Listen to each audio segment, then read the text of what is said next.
Hello, everybody. Welcome to the Memestream Saturday edition. Is the only edition we have, but it is a Saturday edition. We have a very special guest today.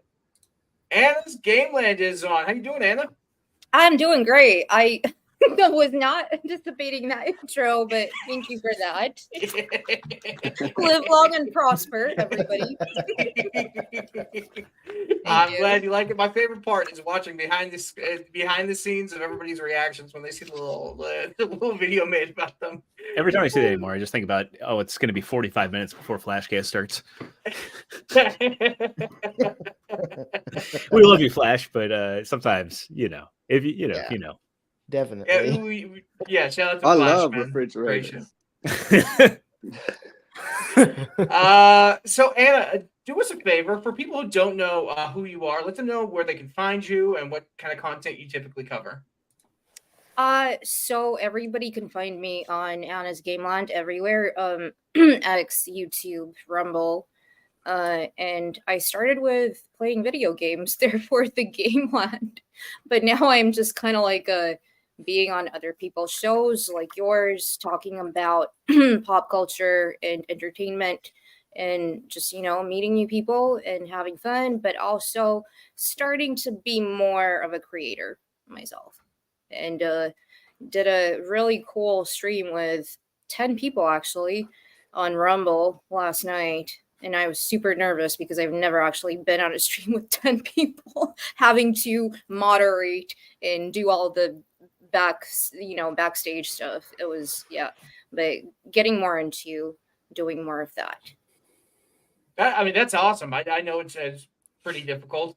I was doing it before we had Extra Zero, and Extra Zero basically saved my life with these streams because we were having a lot of people on, and Extra Zero organized it. So, reach out to us at any point if you need any help or need any advice on that. We're always here to help. The community is very important to us.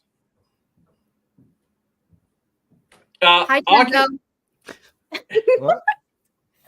Oculus, my dude. How you doing today, mate? Doing pretty well. Last night I posted some of my memes on the Friday Night Tight stream, which was pretty funny when they discussed the Madam Web talk. Yeah, I'm looking forward to the possible discussion for this movie. I mean, Jesus. For those of you who don't know, Anna's Twitter and her YouTube are at the bottom there. Go follow her and check out more of her content. Rising. What does Ryan say? Rising star. Rising star. You'll go far as a rising star. Yeah. There you go. Sorry, Ryan, I butchered it, which is why I don't run the thing. Shout out to you, my dude. Kenzo, how you doing, man? Long time no see. Yeah, I was just moving house, and getting all set up here. So I needed to take a little step back for a couple of weeks, but I'm back now. Sorry. I always say that. I'm so sorry. Paul, that's fine. You're the guest, Anna. You're the guest. Carry on, me. I apologize. Whenever I say Hadouken, I just have to say it. Are you done? Yeah. Yeah. No, we drop another chat real quick. We had a banger of Beelzebub this morning. Actually, it was quite a fun experience. We had our good friend of the Legion, Mephisto, on for the first time. We had, as you mentioned, reality-based's own Ryan Roger Raffe, and it was a good time. We even had Dermy appear on stream after destroying his vital organs on his own channel. We decided to come and continue doing it on ours, and it was a good time. It was a good time. But yeah, happy to be here, lads. We missed you, my dude, and be sure to follow Kenzo on Twitter. He posts amazing. No, shut up, Kenzo. They're following you on Twitter and YouTube. Go follow his channel. You don't want to follow me. If you're not going to promote you, I'll promote you. He does some great work, and we got something cooking in the background for the Legion, which I'm very excited to get going. A lot cooking, actually. Yeah, Kenzo is one of the best animators out there. Definitely. Oh, yeah, shit as well. We had Cell Shade on Beelzebub as well. That motherfucker's one of the best animators out there. The Could top you dude. imagine if you guys all worked on one project together? Mhm. Oh wow. Oh wow, it'd be probably better than X-Men '97. You know what you should do? You should do a parody version of X-Men '97, just the trailer itself, and see if you can pull that off. Just Everyone have it be like loves it. fat them. SJWs or whatever. X them. I like that, Oculus. I like Extra Zero, my man. What's been going on? How you doing, dude? Man, it's been a busy and a good week for the most part. Celebrated my birthday on Monday. And I know I made you jealous earlier in conversation because last Sunday, instead of going to the Super Bowl, I went to a Brazilian steakhouse for a buddy's birthday. And man, And he told me this as I hadn't eaten all day and I was in the middle of work. He's like, "Yeah, I went to a Brazilian steak." and I mentioned that lamb picanha was on the menu, and they tried to explain what picanha was. So yeah, I had a good birthday. My wife and I, we went to Dave and Buster's while it was a ghost town. We hadn't been in a minute. That was a ton of fun. And we went and got deep dish pizza from Uno. I know Paul in the chat, he's going to say, fuck Uno, fuck deep dish. Yeah, I love both. I love Uno. I love deep dish. You don't get it all the time. It's not an everyday thing, but man, when you Paul have is a deep dish. And also, happy birthday. I'm Well, sorry. thank you. Yeah, happy birthday. I didn't even know, fam. I went online. Yeah, it's all good. I don't really broadcast it. I just kind of, I say that as I say it here, but just not that huge of a deal. Just to, had a good time with my wife, and You she don't got look me old. No, I don't. I don't feel old either. So that's a bonus. Had an unexpected promotion at work, which was interesting, and I got to be on Side Scrollers on Thursday as part of the 1 year anniversary special with this fine gentleman Kenzo, and Rox is on later. So we had a really good time on there. I'm sad that I was like this close to being on the same time as Uwe Boll, the infamous director. I wanted to I know I missed. I would have liked to have been involved in the whole boat people conversation. That was quite more up my street than the arguing about gamer shit like you was. But I did get to tell Jeremy he's shit and that real men don't play Fortnite. On Moz's behalf, of course, not on. I wouldn't say something like that. and he had choice words for Mazza. I mean, I really like talking to Jeremy. That was great. I'd love. He was a good sport. Yeah, definitely want to make that connection. I'd love to talk to him more. So hopefully that opportunity is there in the future. But yeah, great week. Happy to be here with all of y'all. Happy to have Anna on. It's going to be a good conversation. We got a lot of gaming centric topics for today. So excited to get into those. And we're going to be talking Madam Web, X-Men '97, and of course we're going to have some memes. So everybody watching, you're in for a great show today. I hope every show you guys watch is great, not just this one. Yeah, you never know. And I am Superman if he wasn't scared of Green Rocks, leader, creator, and founder of the Legion of Memers. But enough about me. Let's give a huge shout out to the chat. Without them, we would not be where we are today. You guys absolutely rock. Late and Morph. We'll get into it. We'll get into that. I think I saw a Leighton Gay from Skirmitar, but it seemed to have disappeared. Probably because I put up the stream last night. Yeah, so. he probably put it up on like last week's stream. He wants to get in there early. Jack Tarlett, hail to you, my dude. Good to see you, mate. And we were actually late today too. It was just the irony. Maybe that's why. Who's this lady? What is the? Oh no, I don't know the policy on swearing. No, have fun. Have fun Swear whatever you like. Hail, Gay, she says. Yeah, hail. Okay. DJ McLean hopping in saying, hail all. Hail to you, my dude. He's been doing some great editing work for the Legion with shorts and videos. And we're just going to keep getting better. Yeah, he did a great job clipping the Endymion video. If you haven't watched that interview yet, go and watch it. If you don't have time to watch the long form podcast, go watch the interview. He put a lot of hard work into editing that. Share it with your friends. Endymion's a really solid dude. Really appreciate having him on.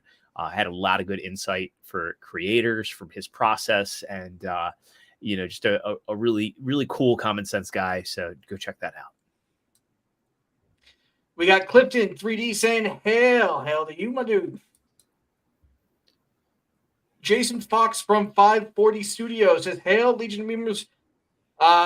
And chat panel, of course, Anna, my love, Scott. Skull. Skull. Okay. Is it skull or skull? Skull. It depends on where you're from. Okay. Skull and Hearty. Paula Dukin says, hi, Anna. Hi, Paul. Hadouken. Dolorama says, hail the Legion. Hail to you, my dude. Thanks for coming in. We got all the regulars here today. You guys absolutely rock. I know it's a long weekend, so you're spending time with your family. You don't work a day over 50, man. Yeah, I'd hope not. I'd hope not. We got our good buddy Melee James. Melee Games been seeing all the memes coming out from Extra Zero roasting the crap out of you guys last night. That was good. Mm-hmm. I had a little bit of buzz going on. I was laughing my butt off. Melee Games says, I'm jealous of Anna's jacket. Well, look, they made me into the cyberpunk person, so I had to dress up like I'm in cyberpunk. Yeah, but James would look dope as shit in that coat, like with no shirt on underneath and then Macho Man glasses. Like, yeah. You know, I have Photoshop open. And that would make my day. Yep. Rounding out the chat, we get Professor Savage Dad, who's been blowing up the meme thread with a hail. And as I mentioned in the show chat, there is a meme thread. If you go over and follow the Legion of Memers on Twitter or X, whatever you want to call it, we have a meme thread. So if you're in the chat, you can copy and paste that link or just give us a follow on Twitter X. Post your memes there. We will show them towards the end of the show, provided they're appropriate for YouTube. So we hope to see what you guys put out today. I've already dropped one. I see Professor Savage Dad and others dropping them in there. So show us what you got. I think No Green Rocks had to dip for work. So I will be taking over the stream as host today. Shit. I know it's like last week too. I disappeared last week into the ether. I was gone, not to be seen again. Well, before we get into our topics and talking to Anna, I'm just going to give a shout out to our affiliate. If you are into coffee and if you're looking for a way to support the Legion of Memers, there's a couple ways to do it. We have a link to our flagrant triggers in the description for the show. You can get some of our merch there, but also we have an affiliate through Jeremy from the Quartering and his company Coffee Brand Coffee. If you want to get some delicious coffee, tea, or cocoa and save a little bit of money and help out the Legion of Memers, there's an easy way of doing it. We have an affiliate code, HAIL the LOM, and let me go ahead and run our spot for that real quick. Are you tired of the grind of everyday life? Are you fed up with not having any energy in the morning? Do you feel like your life is colored in grey? And does life, for some reason, play sad music everywhere you go? And does it also rain everywhere you go, even though you don't live in England? Well, turn that frown upside down. The Legion of Memers is here to give you some chuckles, you dingus. And we're happy to bring you something to help give you that extra kick. To get you up in the morning. Introducing Coffee Brand Coffee. Fresh roasted with no gimmicks. And plenty of flavors to choose from. Use code HAIL the LOM to get 10% off and to help support the channel. That's brilliant. Thank you, Paul Hadouken, for that.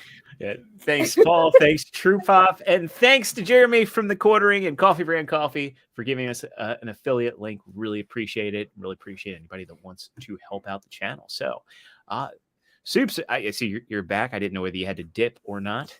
Maybe I pulled a Starscream in announcing. Wait, there's two Soups. What? Whoa! Oh, glitchy. Yeah. He's multiplied. He's taken over. Yeah, he's like baby kids. He yeah, sorry about that. I think that's what they do. You know, they get into your stream, and then it's before the body you know snatchers. Yeah. It's snowing over here, so I don't know. I don't know if it's affecting the internet. I'm gonna have to turn the camera off. Hopefully, it doesn't kick me out again. Sorry about that, guys. Shout out to Coffee Brand Coffee. Appreciate you guys.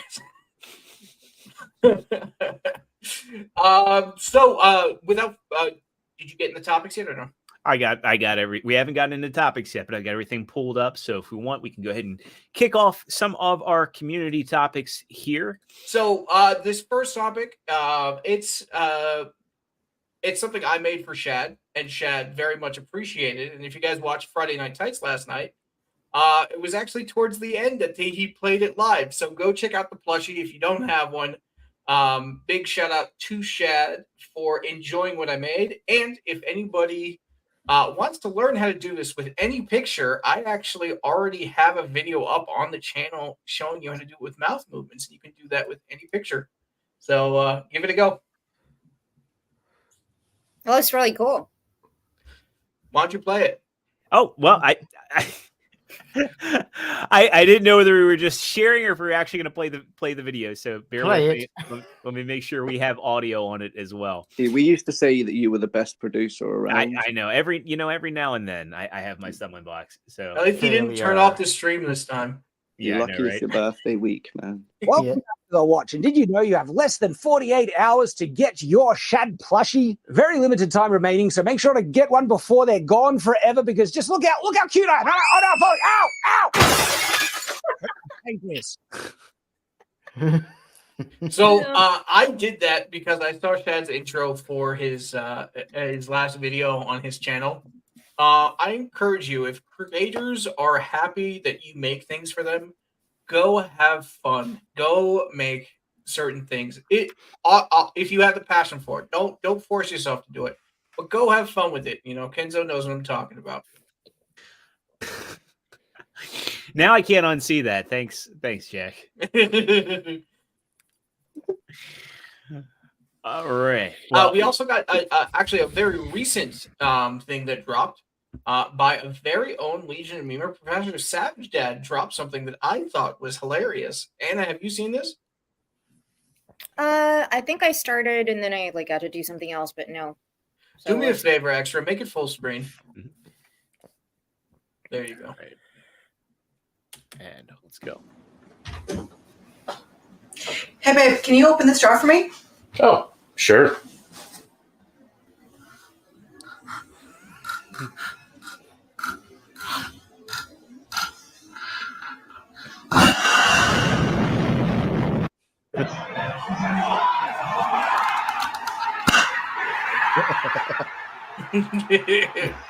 So do me a favor, pause it. Yeah. Go check out his Twitter. Go sub to him if you like these kind of videos. I have a feeling he's making a lot more of these. I thought Very a good. genie would pop out of it. That's actually quite true. If you don't have, if you need somebody to open a jar, there's other tricks you can do, put the jar under hot water.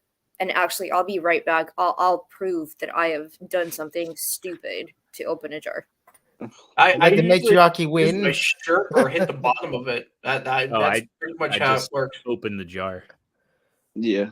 I don't need any enhancements to open a jar. If you really can't open it, you can always just pop the lid with a knife and release the air pressure and then open it. Yeah. Yeah. Or just break it. Break it But yeah. easy. Yeah, I'm just seeing Just be a Outtros man well, and this eat went the from a jar. jar of salsa to a bar fight right here. Or a jar of But yeah, pickles. real men. Go check out real the full men. video on his page. I don't want to take any views away from him because that was a damn good video. And go drop a comment. Because I bet you a whole bunch of angry people are going to be doing the same. I guess we should also shout out side scrollers Chest as in order to well. open the jars for you.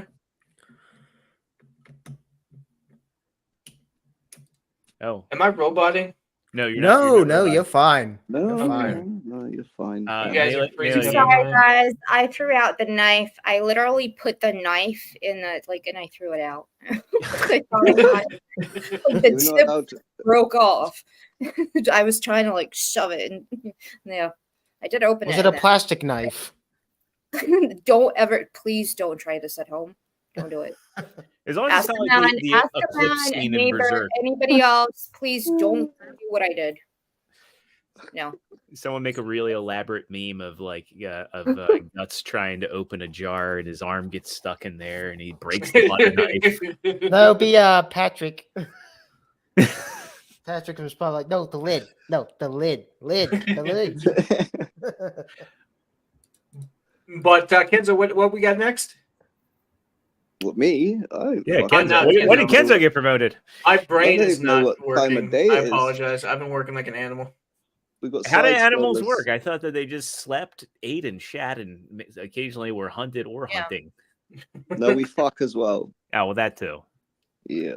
I like how Well, Kenzo okay. speaks for the animals. Like he's out in the pasture, he like pops his head out of I'm the a out of the fucking grass. We animal. fuck as well. Kenzo's just out in the field with the sheep. His head No, pops up Kenzo from the middle of No, the no, he's out in the field with some wild horses. I actually was earlier with some goats and some sheep. in a Was field. Vosh there?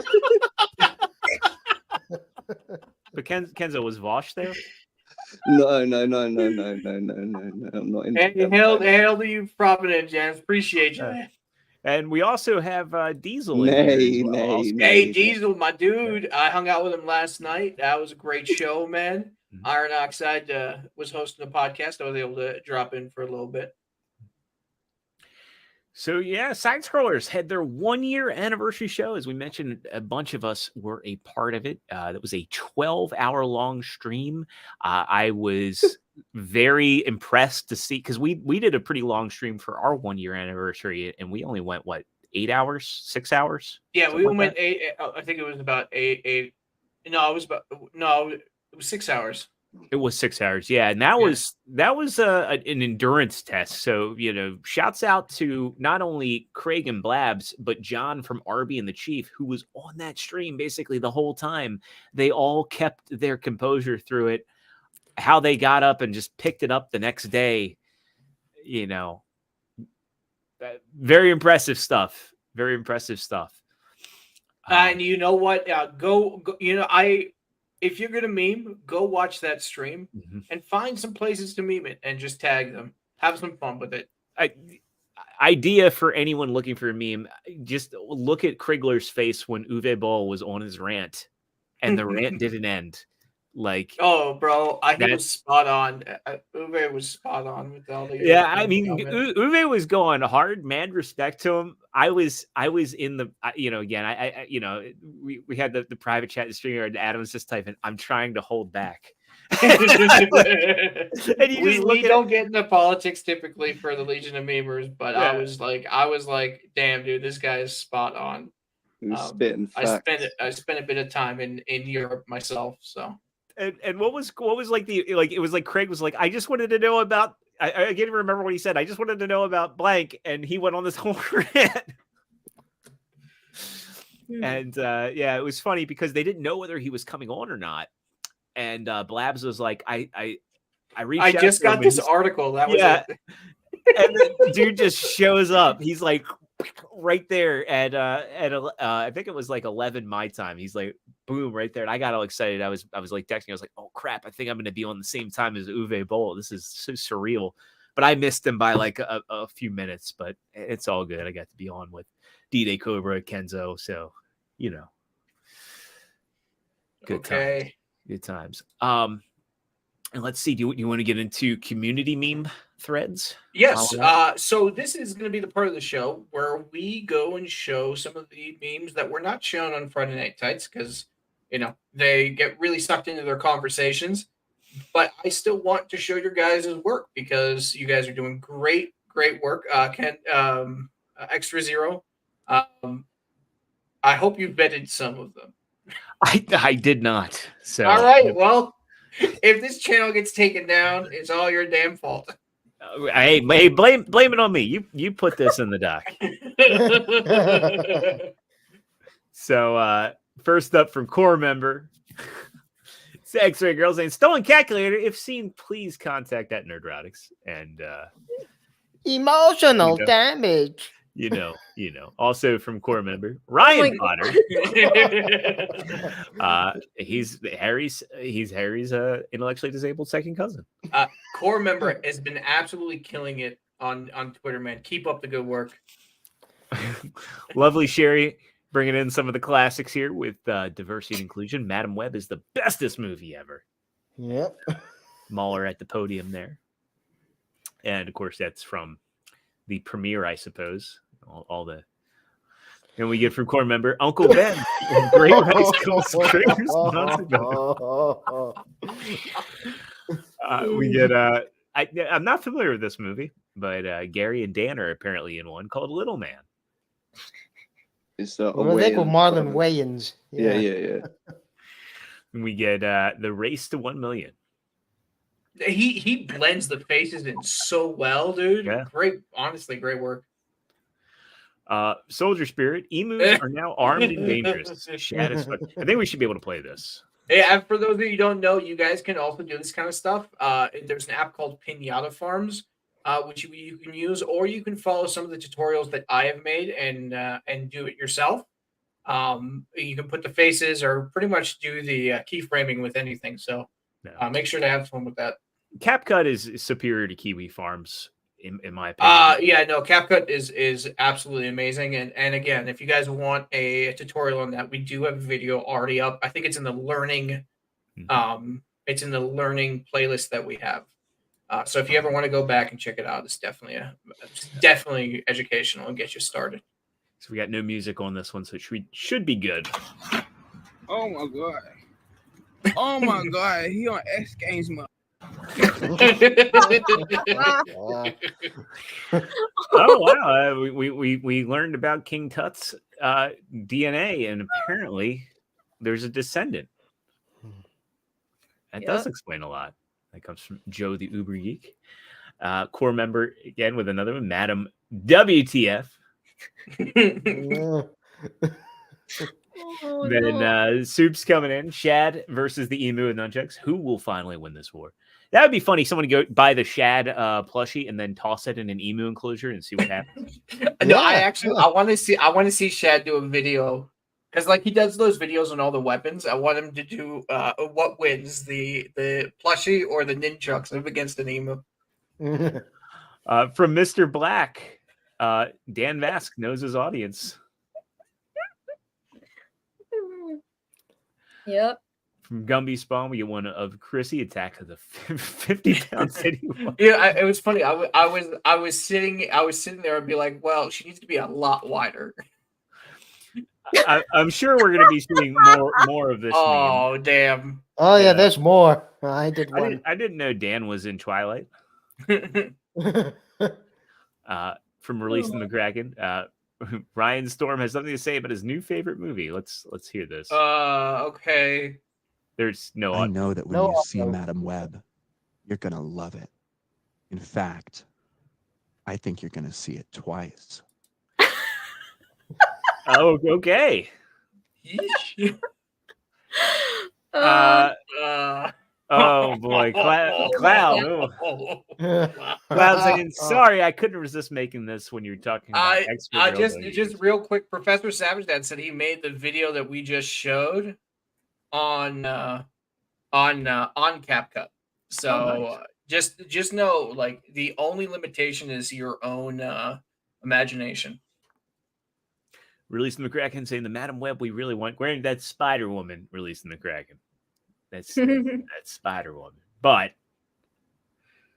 you know, when Gary hears something from Dan, also from Releasing the Kraken. Not funny, funny queer. From Mr. Black, we get Dan and Gary playing Draw Something. Lovely Sherry with the the X-Woman. Triple X men will do that. Releasing the McCracken's Lost Cut of Star Wars. Oh my god. Mr. Black doing Shad will get this one. We're going to Bonnie Doon. There it And here's is. the Ryan version from Oculus. He looks like a blobfish there. It does. He looks like that plushy doll blobfish thing. Yeah. What happened to his left eye there? Nah, Puppy got hit in the head. Madam Madam- Pepsi. Yet Checking out all Well, with hey, the Doom at popcorn least- bucket. at least Az got they got legs out of that popcorn bucket. Minor pleasure for him, yes. Let's see here. That seems to be the end of the memes. Yeah. Yeah. So good work, Oh, everybody. that was great. Well done, everyone. Keep up the good work, everybody. Remember, when you're memeing a show, it's probably best to put it in the announcement for the show on Twitter, and then tag hashtag the Legion of Memers, and put the people who are in it on there so they see it. Because I'm seeing a lot of people, they're forgetting to tag the people who are in it, and that's who you're making it for. So remember to tag the people. Well, we got a lot of stuff we can get into today as far as topics are concerned. I want to pull this one up first. This comes from Shad. Since we were talking about him pretty heavily, I think this would be a good place to start before we get into some of the issues we're having with Hollywood, and I guess some of this can go into gaming. Yeah, actually, this is a great topic because I think it's very relevant for all of us. There's a big conversation about AI coming in and removing all video editors and all Hollywood and things like that. I think people are really they're doubting the creativity of humanity. You can watch these videos and see that it's made with AI, because AI is not going to give you the same touch that a human is going. Humans get pop culture, they get inside jokes, those kind of things. I'm thinking that this will be good for people like us, who make videos and they're like, hey, I need stock footage of this, but I can't find something. Or, like Friday Night Tights. I want to see an emu with nunchucks. You know what I'm saying? Like, if you can throw that kind of stuff in there, that would be great. But I don't think this is going to take over Hollywood.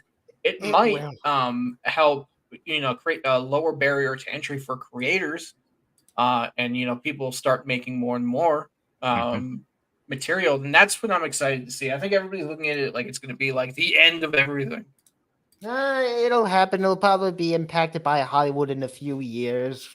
Once the AI stuff evolves, then it'll probably be a big red flag to the Hollywood execs and the studios using that as an easy way rather than just hire editors.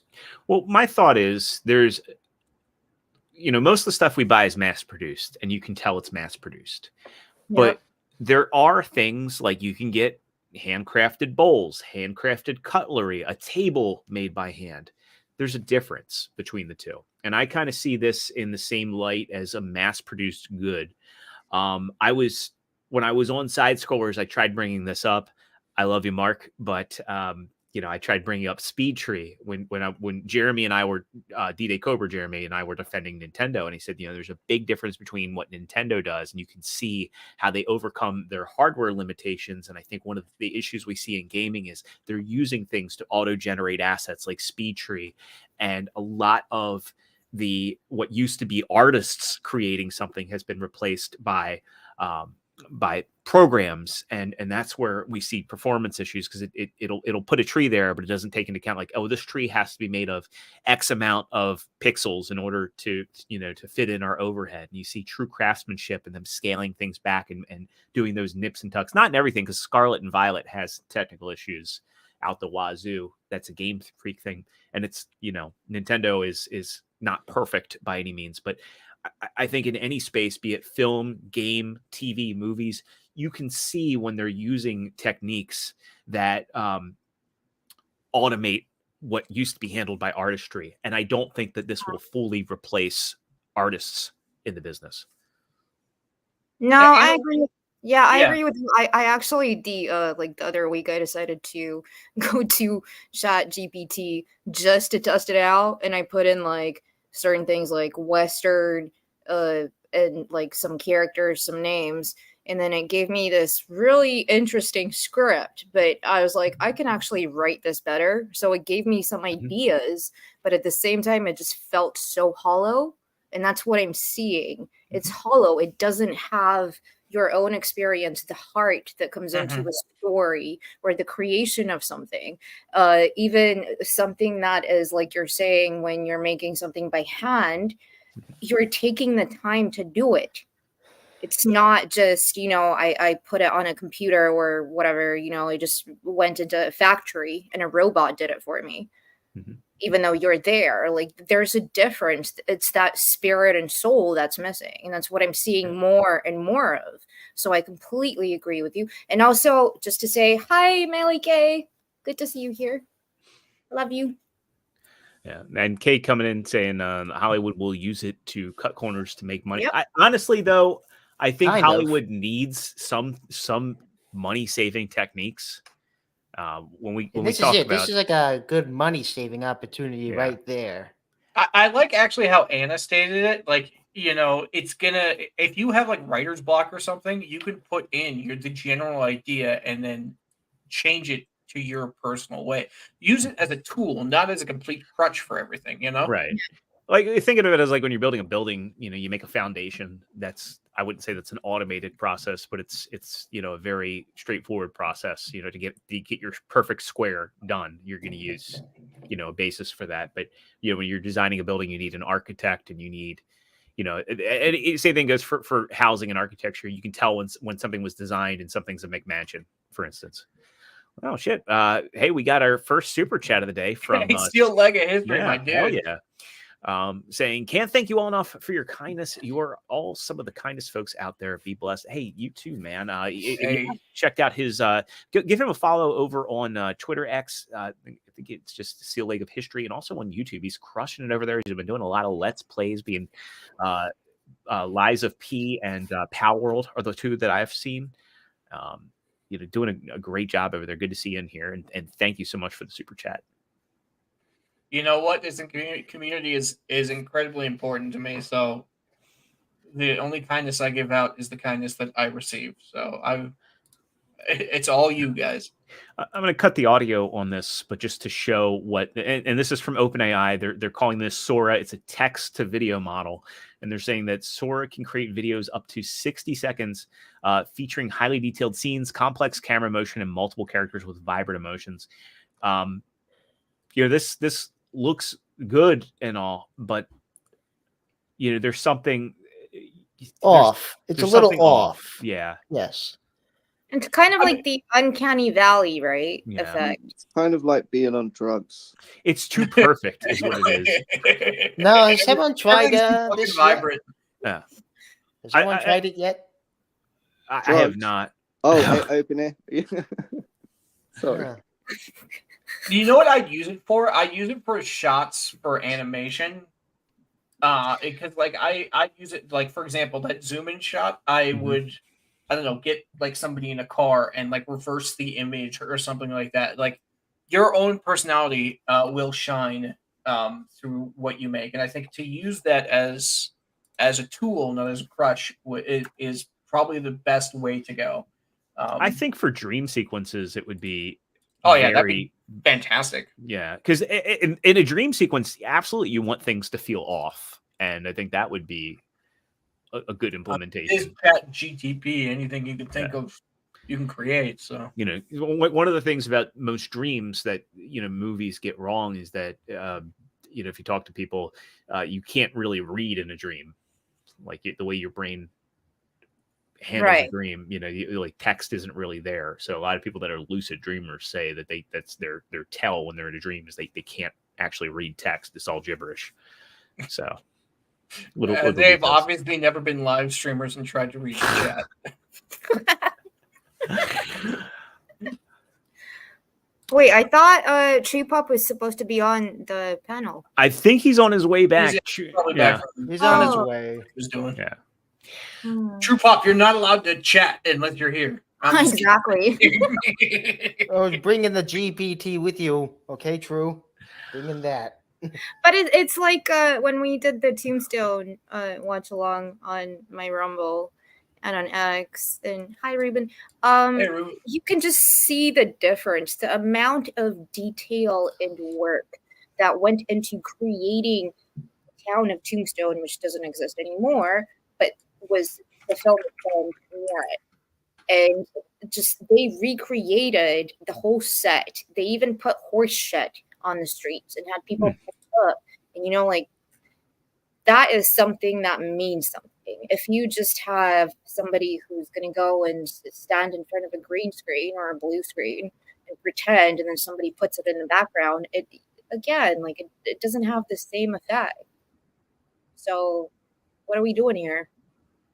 No, I mean, you're right. There's only so far you can go with, fake backgrounds and green screens and things like that. Sometimes you actually have to be there in order because you can tell the authenticity of it is a lot better for sure. Yeah, it changes the way the actors actually feel. It changes the way the direction is going. The whole team, the whole cast, the ensemble, it feels different. Whereas, going back to Madam Web, like Dakota Johnson was saying, she doesn't even know what the film looks like until it came out. And then she fired her agent. If you look at this video you just showed, Zero, like compared to the Will Smith eating spaghetti one that we had a year ago, it's certainly come a long way. Cringing, disgusting. Yeah. I don't know who said it, but I remember when I was younger, people were saying that technology is just gonna multiply every year. I think next year it's going to be it's going to blow us all away next year. I think given enough time, technology is gonna really blow up with this kind of stuff. Just a really quick shout out to Professor Savage Dad, who has been a member for 5 months. Absolute legend. It says, "Thanks, guys, for the video play. Hail the Legion. Hail to you, my dude." I honestly don't think we are that far away from typing in whatever, Pikachu on a motorbike doing an Akira slide. Yeah. Way worse. What about the Shrek having sex with Sonic the Hedgehog? Well, yeah, and that's kind of wholesome. That's kind of where I draw the line. It's like once you get to I use it for humor, use it to make films, but once you take things to an inappropriate level, that's where I'm like, yeah, don't do that. Don't be that creep. It likely will go. They will, like they do on some AIs at the moment, the text to image ones, they do have restrictive filters for not safe for content, but there's kind of ways around it. You can trick it by just saying something. I mean, of course, there's always ways around it. Just like with memes, right? It matters the intent behind what you're doing. If it might people not can let steal you. the intent. So, what was the intent behind Madam Web? Who actually wrote this, and why was it ever? We have to stop. We have to wait for TruePop before we get into Madam Web. Yeah, I the knowledge here. Yeah, I do, because he's seen it. I think while we wait for him, I think he's a good seen it opportunity. And he's triggered. It pissed him off. A good opportunity. There's a bit to unpack with Deadpool 3. So that trailer came out during the Super Bowl. I believe it's one of the most watched trailers ever. I would not be surprised. Are you going to bring it up? Yeah, let me go ahead and we'll get this shared out, because there's a bit to unpack with this. So, let's first head over here. The article. Well, let's go here about the trailer first. So, Deadpool 3 dethrones Spider-Man No Way Home as most viewed trailer launch with 365 million views. That's fairly 10 million more. Yeah. Yeah. You know what? I actually had this conversation yesterday with Iron and his crew. I think everybody is super excited for the Deadpool and Wolverine movie, and I think except me. a lot. No. Okay, well, I'm excited to see it because I I wanted Ryan Reynolds to be Deadpool, and I was so happy when he first came out with it. And I know he puts a lot of heart into the character, and he tries to do it as much justice as possible. So I think And- it's going to do well, and then everybody is going to say, "Well, look, Marvel is back. Superhero fatigue is over," and then they're going to continue on with the flops. I don't think it's going to do as well as people think, and No. there's 3 reasons why. Reason number 1 is budget. Disney has a problem with budget. Now Ryan Reynolds is coming in doing damage control. You know, the first Deadpool made $58 million on a small budget. The second Deadpool made $110 million with a much larger budget. When I was on Ballbusters last night, I pulled up an article that found the budget to be estimated around $250 million. Now, if you look at the budget for actually, wait, was 50? I think these were the budgets. Let me confirm this, but I think it was $110 million budget for Deadpool 2. Mm-hmm. Now, Deadpool 1 made, I believe, $768 million. Deadpool 2, with its $110 million budget, made $165 million. If they're doing a $250 million budget, and the problem with Deadpool 2 is it didn't have the repeat viewers. That movie was like kind of a one and done. And I think Deadpool 3, even with Wolverine, because when I saw it, everybody's like going, there wasn't much of the humor. Like the pegging thing that's on brand, but everything else, like the 20th Century Fox and just kind of how they were doing the line delivery. And again, I know it was a short trailer. I just got an initial impression that this is going to be very try hard, and especially with the TVA and especially with the type of humor that Marvel's been pushing. For the people that want to see this, I think they're going to see it once and they're not going to get that repeat view, and it's going to have a much smaller return than they're thinking.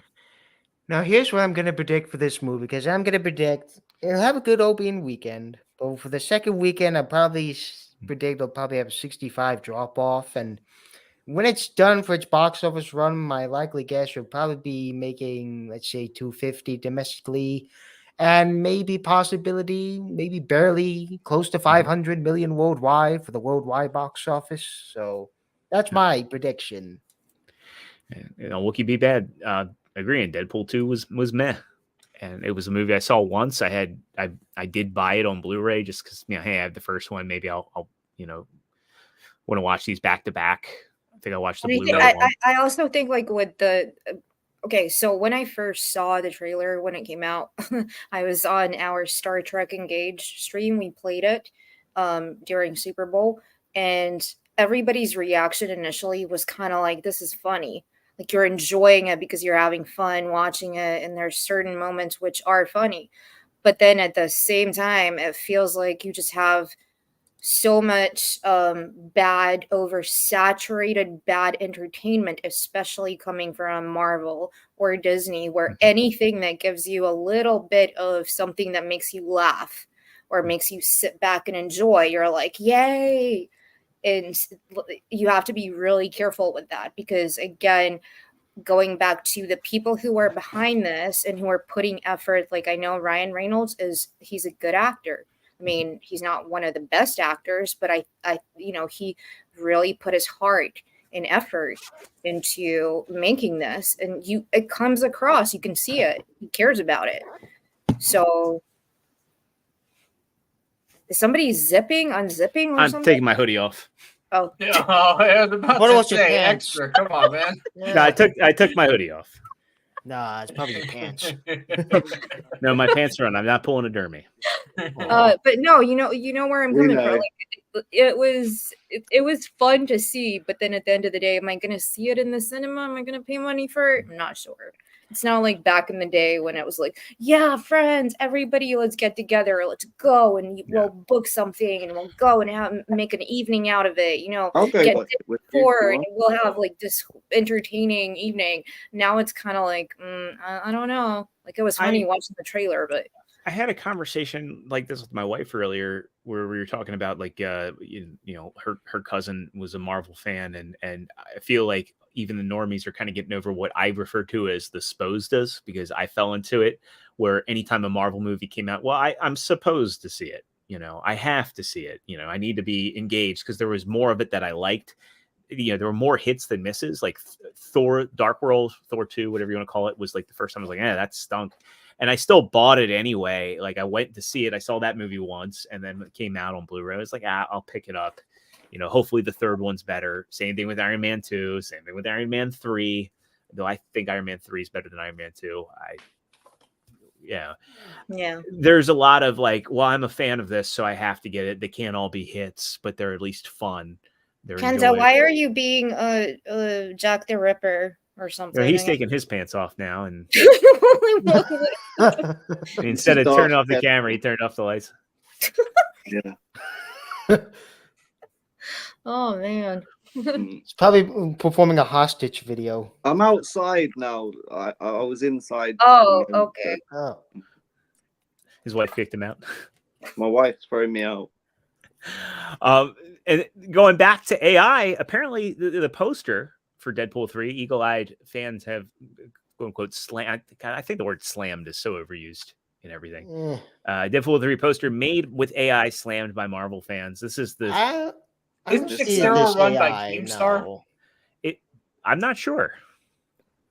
Hey, big shout out to Steel Leg of History, who gifted one Legion Memers membership. You absolute legend. And guys, just so you know, if you guys decide to be members, we are having very interesting conversations within our Discord. And if you guys want to be first to know anything that comes up for the Legion, it's probably the best place to be. And also, we'll be trying to be releasing more members content for you. I'm thinking of just recording my editing sessions, and then that way you guys can watch and learn in the background as well. Thank you to each and every one of you guys. You guys are making the Legion grow. I appreciate every single one of you. And for anybody that doesn't know what poster we're talking about, I did find the poster because for whatever reason, Dexerto did not have a picture of it. Is it the necklace one? Best friends? Yeah, it's the glove one. So people have pointed out that that's not the glove that he has in the. Okay. Who the fuck cares? Honestly, for this, like, who cares? Okay, I don't care. Geeks care, man. This nerds care. Yeah.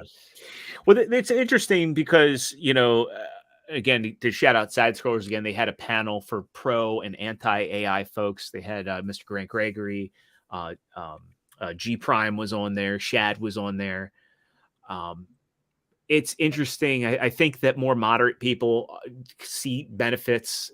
Obviously there's cautious optimism and cautious pessimism from more moderate minded people. We see good applications of AI, but it's interesting how some people in the space is just anything done with AI. There's like very, very fervent, rejection of it, and it's interesting to me. And Malike, like, she brings up a good point. Like, why would smart woman? It's a smart woman, that one. Yeah.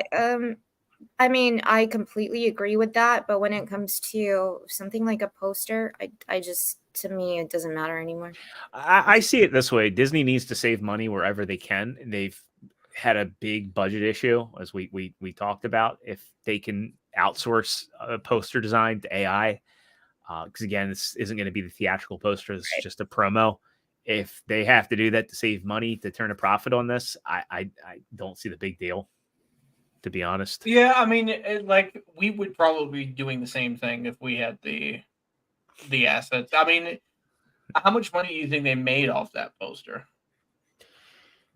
I don't know that they stood to make anything off of it, to be honest. Right, I mean, how much did they make off of any poster in general? I mean, are they going to use that on the Blu-ray cover? Are they going to use that as? I just see this as kind of a promotional thing. I could see this being hung up in a theater just to get the initial hype. So Mr. Black comes in and says, "Thought that was a Doctor Who. Said Doctor Who on the poster for a second. I see the deed." I thought it was Daily Wire. Yeah, right. The one thing that I do, I have a little bit of criticism on it, is that there's not a penis on it, because Deadpool would have a drawn that in like a chalk or something. Yeah. Yeah. But then they couldn't. And that's what I'm saying. It's you can There's a make AI there's a pagan reference in the trailer. Just saying. I mean, but you can use AI for anything, but if you don't put in the human touch, like people can tell. Are you talking about Deadpool or are you talking about pegging? Both. Why not both? It needs the human touch. Yep. Well, speaking of which, do we want to talk? Do you want to talk some X-Men '97 while we're? Yes, yeah, you know, Yeah. I enjoyed the trailer because the music gave me goosebumps because it took me back to my childhood. But there was a lot of it. I was like, "What the hell is this?" So, Well, looks can be deceiving. yeah. Yeah, Speaking of that's looks weird. can be deceiving. Why don't you bring that up? Extra zero. I'm trying to right now, and weirdly, I'm getting an error saying Twitter.com is blocked. What? Oh wow. That is Oh, wow. bizarre. Wow. Here we go. I had it pulled up on my other browser window. I use an ultra wide monitor, so I was able to get this. So I initially want to share out Yellow Flash's tweet here, and we'll get into this because Shout out to Yellow Flash. If you guys are not following these people on YouTube, they put out news so quick and they do such a good job. Go follow them on Twitter. Go follow them on YouTube. The best way to support your favorite creators is to go support them on these platforms. Even if you can't be a member, go give a sub to them, and make sure you watch the videos till the end. give this a play here. So Flash Race X-Men '97 is a joke. Oh man. Oh. Why? The cheeks are gone. It's fucked, man. She got the Hank Hill butt.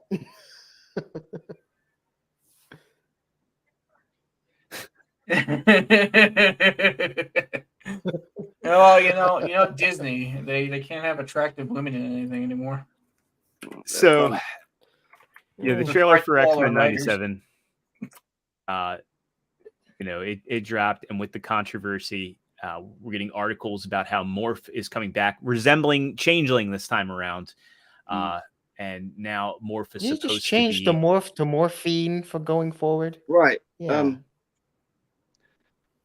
Like for a lot of 80s born kids, 90s kids, Batman the animated series, this X-Men on Fox Kids, and the animated Spider-Man was what got a lot of people into comics in the first place. For me, it certainly was. Being a poor kid growing up, I never went in a fucking comic book shop, you know what I mean, until I was in my teens.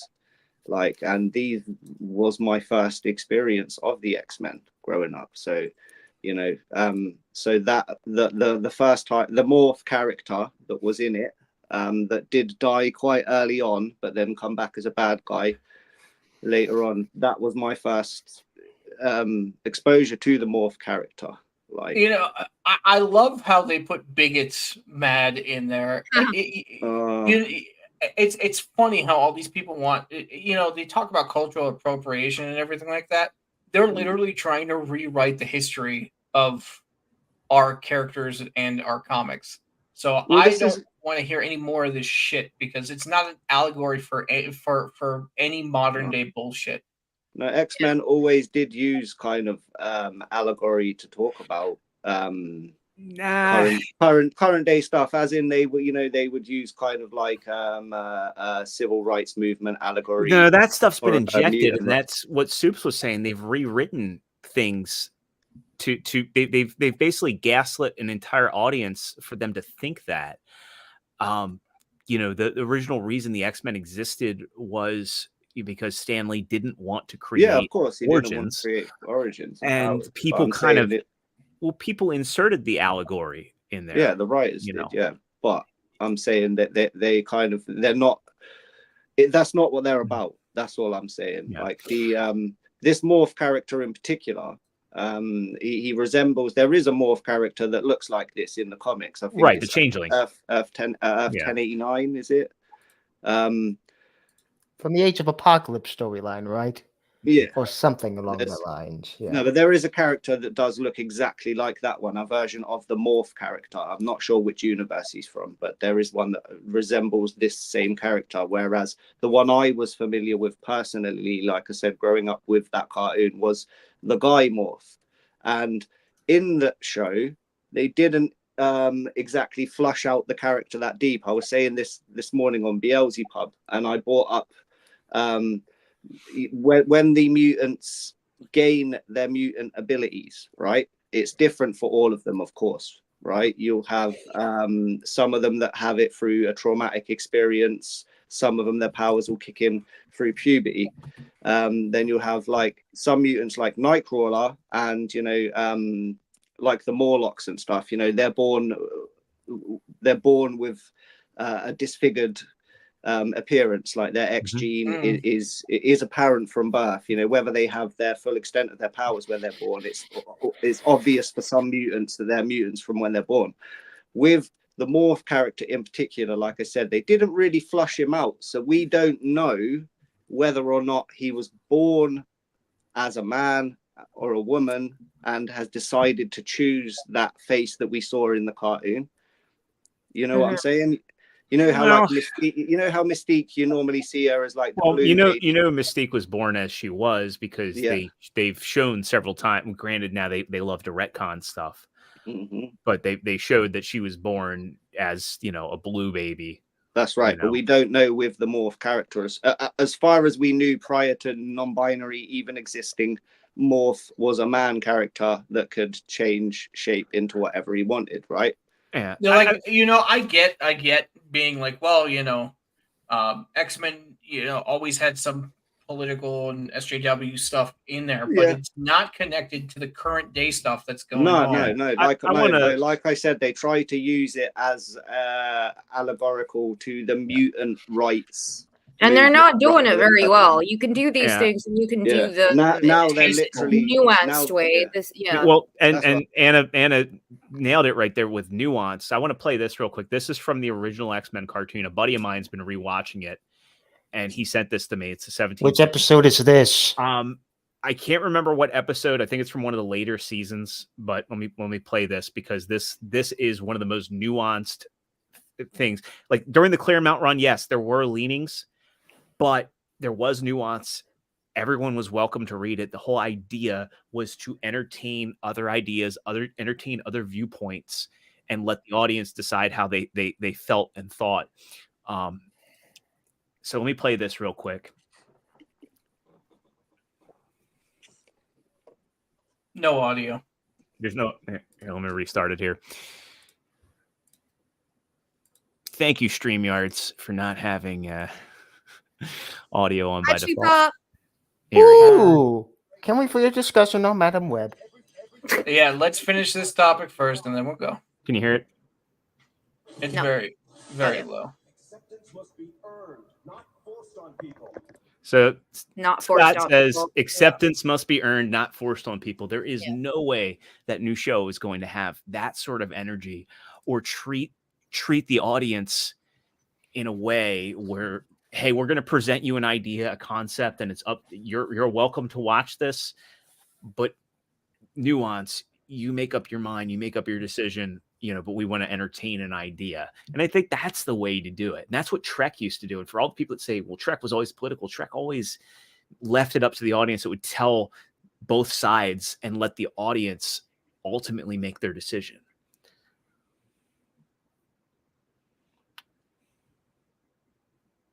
And everybody went quiet. No, we're just waiting for True Pop Culture's opinion. Come on, True. Speak it up. You know what you're talking about. Come on. Well, no, sorry to cut in, but I was saying, like, it's a bit of a shit take, I suppose. That although us here would say, yeah, well, non-binary isn't a thing. It doesn't exist. It's made up. It's bullshit. Yeah, right. Most people I know would say that. But let's not pretend that there is people in the world that do go out there and say, oh, I don't adhere to gender norms and blah, blah, blah. So, like, them kind of conversations are happening in the real world. If a show does, like, listen, hold on. If a show does choose to cover them things, that's on them. You know what I mean? But they don't have to bastardize the original, You know, this is a new story. They could have used the original characters. We could have had old Morph, and then if they wanted a non-binary mutant in it, they're at the fucking Xavier School for Gifted Children. They could have had a non-binary kid there that is struggling with gender issues, and they could have addressed it in that way. They didn't have to bastardize the original fucking cast because they know what they're doing. They knew that they were why going is to this get. stuff so prevalent for people that are such a massive minority in society? It's just because they have the loudest voices, and they You see it all over social media, bro. They It's cause fucking the biggest everywhere. problems, and that's the thing. You know, I don't think anybody really has a problem with any of it.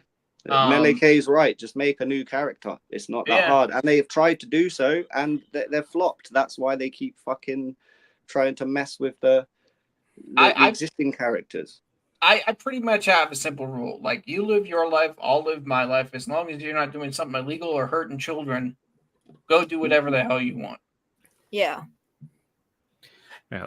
Like when I wonder if the show could even show something that's even way worse, like pushing like subversive themes like drag queens, possibly. Well, they're planning on that because they have the Hellfire Gala story. If you see the Daily Bugle page that goes by, they're going to use that. Like, that's the problem with the way the MCU's gone. They initially started off trying to do new interpretations of classic storylines and respecting the source material, and then they used it as a jumping off point for the current day stories that are written by the activists pretending to be comic book writers. Yeah. And I think Jeff's right. I mean, you know, they put that whole two souls thing in there too. You know.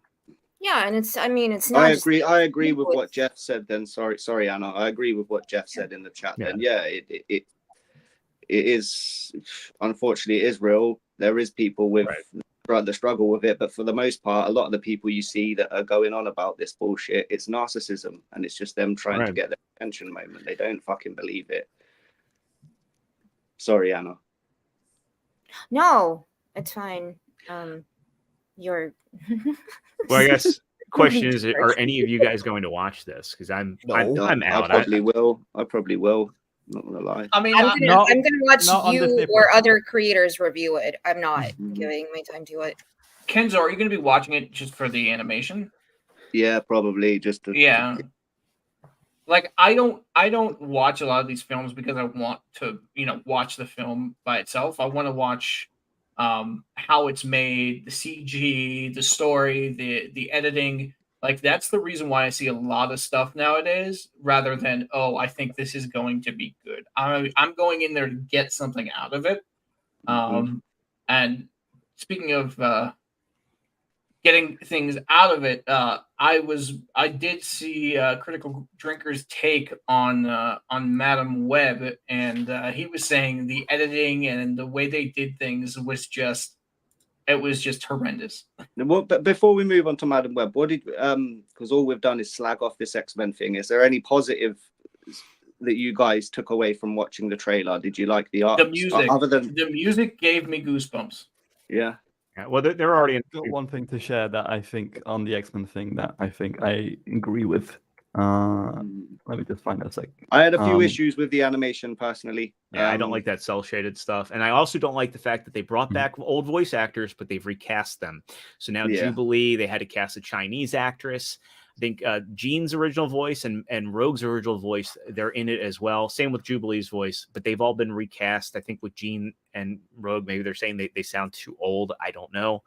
And then Cyclops, the original Cyclops, he passed away.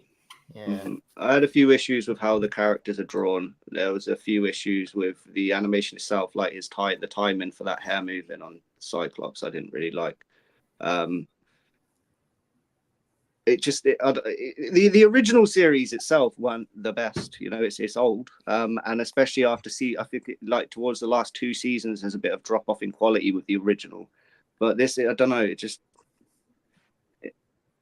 It's not doing it for me, man. Especially you've seen the bit where Gambit charges Wolverine's claws. Yeah. I posted something about that last night because Gambit's power is to make things go boom. And I was like, wait a minute, aren't Wolverine's claws attached to the rest of his body? Wouldn't that also light up the rest of his body? Yeah, but look at that fucking hair. All of his fucking hairs are moving at the same time. They've copied the same, like, what the fuck, man? Hair. It looks like there's like an alien on his head. It's Yeah, like Storm's hair's not blowing. separate either. entity. Delan's, his hair's blowing, no one else's. Like, come on, man. You work for a fucking multi-million-dollar studio. Have some pride in work. I was hoping they were just gonna go the route the original show was, like just use the same animation, really, just more refined. That's it.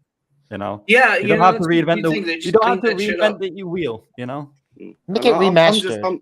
I'm learning, but I know there's people in our space, but there's probably people in our fucking chat that can do a better job than that. Yeah. And you know what, guys? I encourage you to go ahead and do so. Do something with the Fellowship involved. I want to see some X-Men, but I want to see them with the Friday Night Tights crew, or you could even choose the Legion of Memers. Up to you. And real quick, I've seen people defending, like, between friends and normies, defending this animation because I'm like, I don't like that they're using cell shaded 3D models, and they're like, well, nobody does hand drawn animation anymore, and it's like, yeah, they plenty of people do. DC still does it with the DC AU stuff. Mortal Kombat, the DC AU though has kind of gone on the decline a little bit. Although their last movie, The Crisis, was okay. I still, it's not my favorite. The Mortal Kombat movies, the animated movies, which are all pretty awesome for the most part, yeah, they're still using the hand-drawn look. They could have easily emulated. Does this GIF have a cut in it, like, or is that how it is presented? Because look how Rogue she kind of just floats and then comes down in the same place. She doesn't seem to be coming forward. I will now, man. Like, I will pause it for you. You're welcome. If it annoys you that much. Evening, hello, Mephisto. Mephisto. Hi. Hey, Mephisto. What Neon here from Clownfish TV says is, the showrunner of X-Men 97 loudly complained about all the changes Netflix was making to The Witcher. His peers tried to destroy his career for that, but he stuck to his guns. Maybe I'm being naive and overly optimistic, but I'm not giving up hope just yet. I think kind of agree with him. Cautiously optimistic. Well, cautiously optimistic, because literally, he said that people that worked on Witcher actively hated the source material and wanted to change it. Yeah. You have no idea how much that annoys me, because as a Pole, I love Witcher. And I think that someone worked on it that hated it is just. Endymion did a video about this, and this guy this morning, and all of the racism that he's put out in terms of hiring practices, and this dates back to 2020. I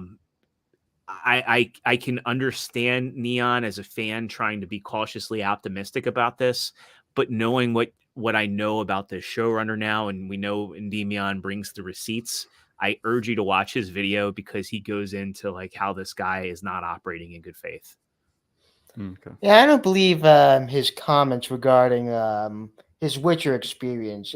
I think he's just faking it up anyways. But I don't think this show's going to be good. Let's be honest. Yeah, it's not.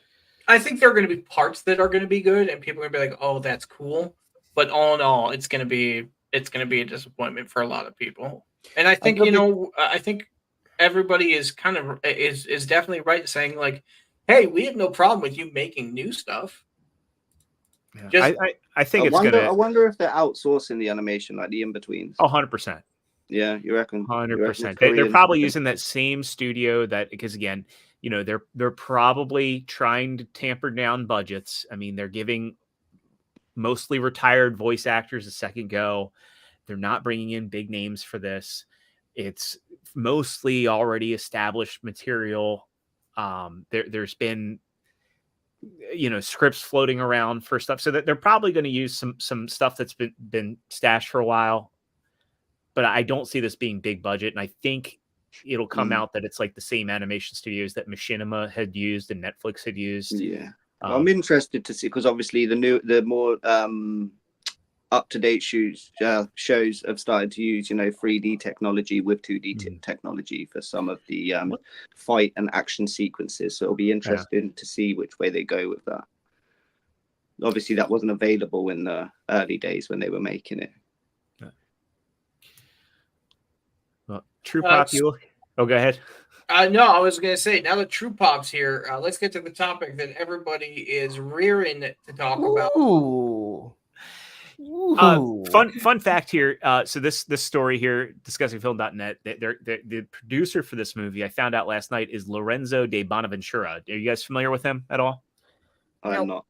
He's the guy pilot episode. Yeah, I think she directed like a pilot, right? No. Lorenzo de Bonaventura is the producer.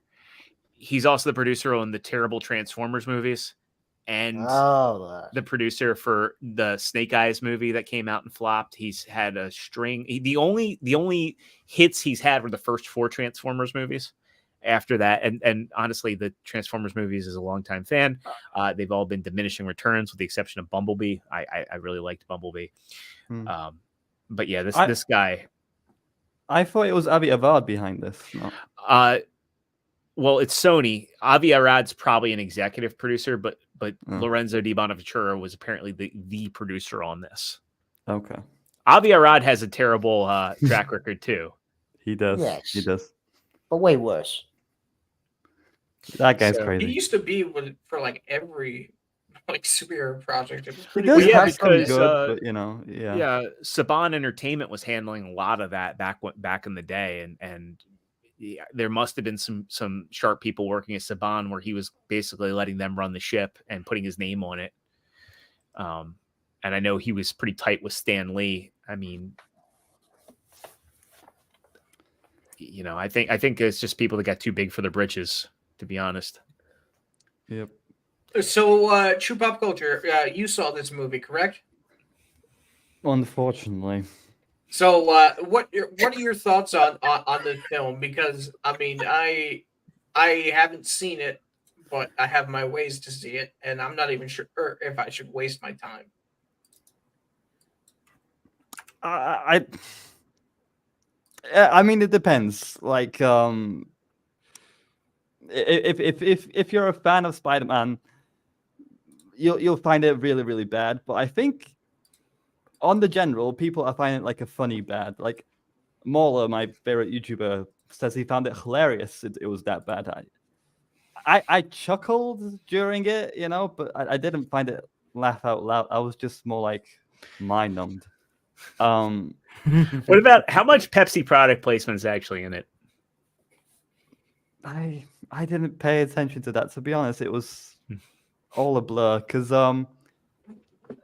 look, it was Valentine's Day. I wanted to laugh, so I got in on the first screening in the morning on Valentine's Day. I know, crazy. There were 208 seats. 16 of them were filled. Oh my god. 16's too much. That's the first screening. Were people bringing premiere. dates there, or was it like, what was the audience like? I think there were two couples. The rest were guys. And at the end of the movie, there were no couples. Yeah, just me sitting there for a post-credit scene, and there wasn't any post-credit scene. Nah. Two properties sitting there like an idiot. So were the could have credits just Googled it and went the fuck out of there. But were the credits longer than Chris Stuckman making excuses for why he wouldn't review it? Oh, that little bitch. You know why he's doing this? Because the director is a woman. Well, and he also, doesn't want to come off as misogynist. He wants to be a part of the club of Hollywood. That's why he doesn't want to criticize movies. Only talk about positives and blah blah blah. Don't ever criticize movies. Oh, shut up. Yeah. It's interesting though. I want to be a part of Hollywood. Okay, I want to be a part of Hollywood. I don't want to criticize movies anymore. I want to be positive. I know how hard it is to make movies. I was a film student. I know it's hard to make students. I still criticize the fuck out of movies. What are you talking about, mate? It's just making movies is hard. Doesn't give you any freaking reason to not criticize. Tommy just got you there, Pop. He says that's a proper insult to the industry. Waiting on a post credits to find out you are the post credits. That'd be so funny if there was a camera that like did like a shot that like turned around and just took pictures of the random audience. At the Avi Arad and Lorenzo di Bonaventura just laughing at you and pointing. Yeah. The thing is, like, I wanted to get drunk during this film. I bought some alcohol and I was like, I'm ready. all right, give me your best movie, you know? And it was such a mind-numbing experience. All I got was a bloody headache and then just occasional It's called chuckle. a bloody headache's called an aneurysm. Like this is not what I wanted. I wanted to laugh. It's terribly directed, terribly edited, terribly made. Like Dakota Johnson is absolutely terrible. You know the rule of basing your story on the most interesting main character. That your main character should be the most interesting one, right? Yeah. They kind of skip that rule of story writing. Like, I don't even understand a lick of her character. What is she supposed to be? What's her arc? What's her personality supposed to be? I don't think have she no understood clue. herself. No, she I don't think anybody understood what they were actually doing when they were filming. And I want to underline, this is not a superhero film. This is a woman who gets flashes of the future protecting 3 kids from an evil Spider-Man who doesn't have web slinging abilities to swing. That's pretty much it. No one's superpowered, no costumes or anything like that. It's more like I don't know, like some weird action movie, I suppose. So the marketing is kind of false for it. It's not really a superhero film. Would it be Josie and the Pussycats or something with those spiders? Yeah, it was. I don't know what else to say about it because I'm already forgetting bits and pieces of it. Maybe that's a good thing. What would you guys want to know? Pick my brain. What's your most desired questions? I'm curious. You said it was mind numbing, but was there anything about it that you did enjoy? Sydney Sweeney is hot. She's cool. Does to her look at. tits pop out? No, unfortunately. Damn it. I think she was the best. Apart from what's the other guy called that was in that Apple TV show? I don't know his name, but the guy that plays Ezekiel, or are you talking about No. Adam Scott? Adam Scott, yes. He's a good actor, but he's kind of not performing. I think Sydney Sweeney did a relatively okay job at acting here. That's not saying much, but she was like playing like an introvert nerd, and I kind of bought into it because she seems like a very extroverted person. Let's just say that. So I think her acting ability was the best, but that's not saying much because everyone was shit in this. There's an Uncle Ben in here, and Scott Adkin is playing him. I did like one line in this movie where, well, one good thing I can say about this movie is like Cassandra, aka Madam Web, is kind of saving someone, and she gets these like newfound powers of seeing flashes of the future, and she sees someone she knows die in a car crash, and she tells the guy, "Hey, how about high drive and blah blah blah," and the guy just ignores her and just drives on, and then dies in the car crash. And then Uncle Ben says to her, "Why are you so worried about that? There was nothing you could have done." It's like, I see what you're doing here. I like that line of Uncle Ben saying there was nothing you could have done. You could have done something. But probably if I think about it, there's probably a lot of logical reasons why it doesn't work. And Hi, zombie. Hey, zombie, Hey, my zombie. dude. Hey. And Jeff Danes has a question for you, TruePop. Yeah. What genre do you think they were shooting for? Sci-fi, horror, maybe? Is that how it came across? No, not really. Wait, is that a joke? I'm not understanding. Sci-fi horror? No, nothing like that. Action, female empowerment, maybe. I don't know what they were aiming for. They So, probably didn't know. I have a question for you with the fight scenes. What would they like? Were there actual fight scenes? Or... Well, yeah, nothing memorable. Like it's difficult to describe because it's like it's a super powered Spider-Man chasing normal powered, powerless girls, right? And it's just like, why doesn't he kill them every opportunity he gets? Like every time he's close. Like Cassandra just hits him with a car, again, and he survives both times being hit with a car. But the Pepsi sign, oh, that's what kills him. You know, the P from a Pepsi sign is that's what kills him. Sure, that makes sense. So it's just the fight scenes don't make sense because they're always really convenient. Like, oh, okay, Cassandra just escaped with the girls. Okay, that's sure. Because I don't think this movie understands that these are normal people surviving a freaking powerful human being here, and I don't understand how any of the stakes work. I didn't feel for a second they were in real danger because the plot really just defended them, and I have no idea how they were still alive. And it's weird because by the end of the movie, Cassandra is blinded by fireworks and can't walk anymore. I'm like, you idiots! Why on earth not start with that? Have her be in a wheelchair and blind, and then get the powers of seeing the future. Like, I'm blind, but now I can see in another way. Instead, they did the opposite. Would it not make more sense for some sort of tragedy to strike her and then get powers? Yeah. Rather than just get powers and then have her like. Everyone wants the more similar you make it to Madame Web, the better it would be. They did a terrible job adapting it. Ezekiel Sims is not a villain.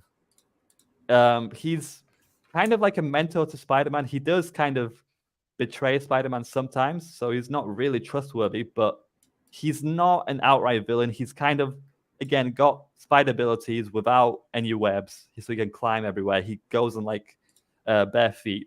But they did not use any of the source material by J. Michael Straczynski or anything like that.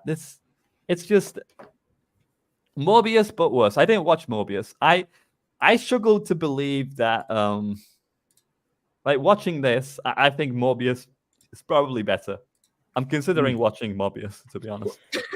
Now, speaking of True, did you even notice like some scenes that are reused or something?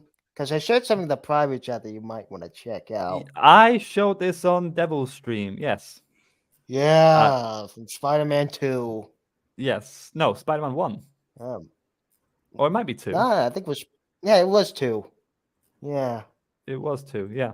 So... Do you think it was kind of cringe, though? Like, reusing, like, old scenes from Spider-Man 2 and implemented to this? I mean... I think the original idea was to... Yeah, that's the thing. It's like... The original idea, I think, was to set up Spider-Man, but they couldn't say Peter Parker, and they couldn't say Aunt May. Because of some licensing issue. I reckon, at least. And it's weird, because there was a pregnant Mary Parker, so the mother of Peter Parker. Richard Parker was out there somewhere. Like, are they even hinting at Mary and Richard being S.H.I.E.L.D. agents? Because that's what in the comics was. Canonically, Peter Parker's parents are S.H.I.E.L.D. agents. There's no hint of that whatsoever. I mean, that's another plot point they could use to make the movie at least a little more interesting. Fury in it because of licensing. No, S.H.I.E.L.D. as well. Yes. But just make them agents of some kind. I don't know. Make them more interesting than just freaking... I don't know. What are we going to name the baby? Oh, can you guess? Oh, it's not Steven. Oh, it's not Stan. Oh, it's... we all know it's Peter. Stop teasing us, for frick's sake. And it's just... She's about to say the name, and then a balloon pops, and they never carry on the conversation. Because they have, like, this party of naming the kid, you know? And we all know it's... So they just edge you. That was it. They just kind of, you know, oh, here's Spider-Man, here's the bait and hook, and then we just reel you back in, and we're not really giving you any Spider-Man here whatsoever. It was a fucking pain watching this movie.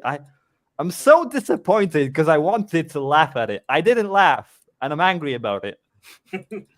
Just real quick, Kenzo, you gotta head out?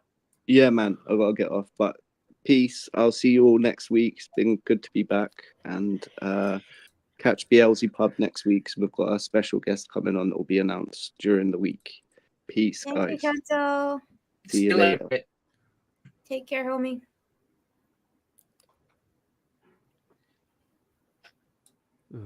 Glad he's gone, hey? So, Extra Zero, what we got next? Well, we should definitely hit on some gaming topics here. There's a lot that can be discussed.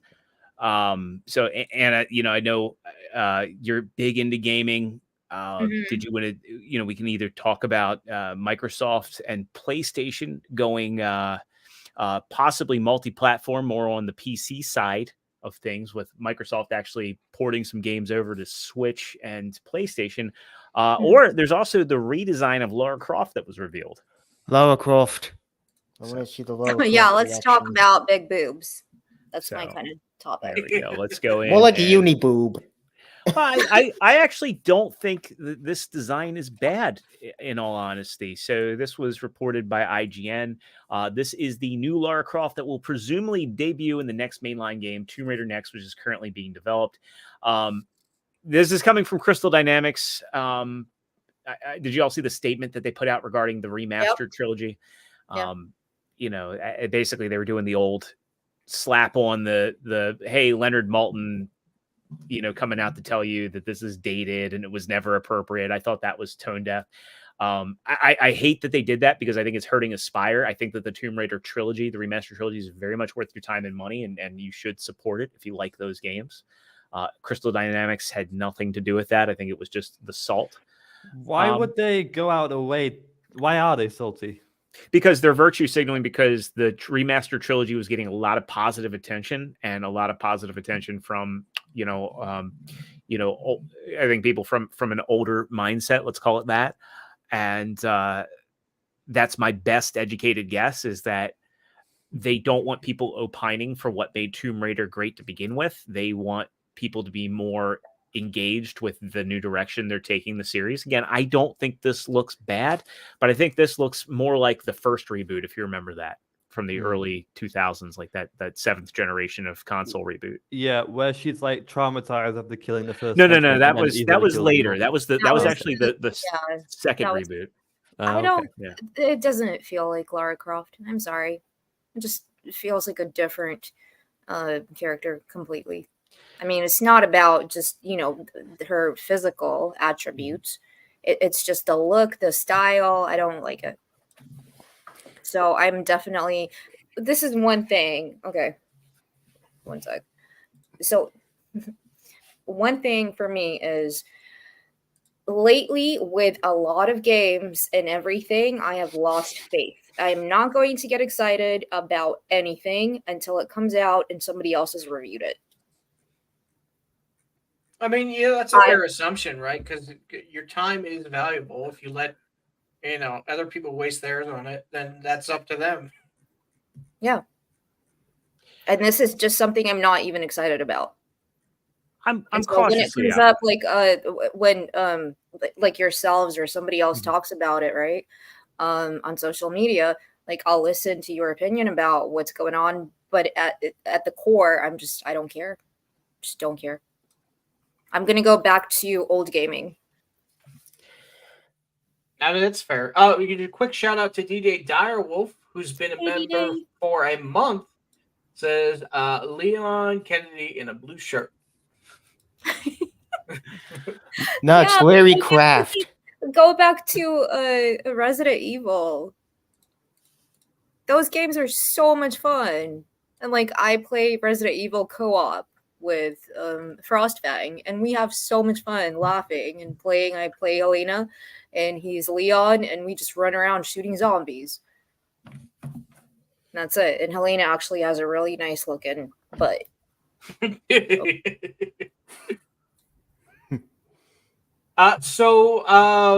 Extra Zero, do we have memes from the community, from the thread? We definitely do. Give me 1 second, because I'm actually posting a last minute edition. You sneaky bastard. So look at this guy. He produces and makes memes at the same time. Yeah, if this was whatever podcast, I'd be telling him off right now. Yeah, right. So I'm going to post this real quick, and then I'll be ready to go. What a beta move on the whatever podcast. I don't know. Don't take those guys seriously. I'm from now on. I'm gonna find anybody who posted on that, and then when I go on their show, I'm gonna be like, "Is it okay to make memes?" And I'm gonna do it publicly.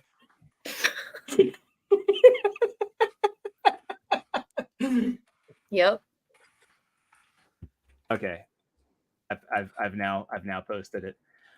I had to get a little bit of revenge on Professor Savage Dad.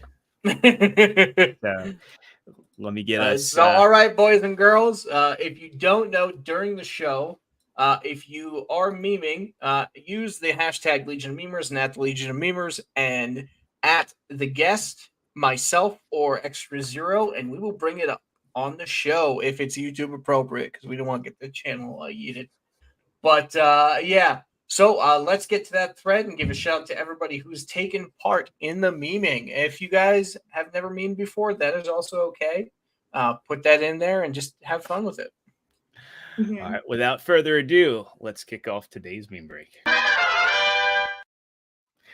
All right, so here we have the thread, and kicking it off, we have one from me with True Pop Culture's reoccurring nightmare after watching Madam Web.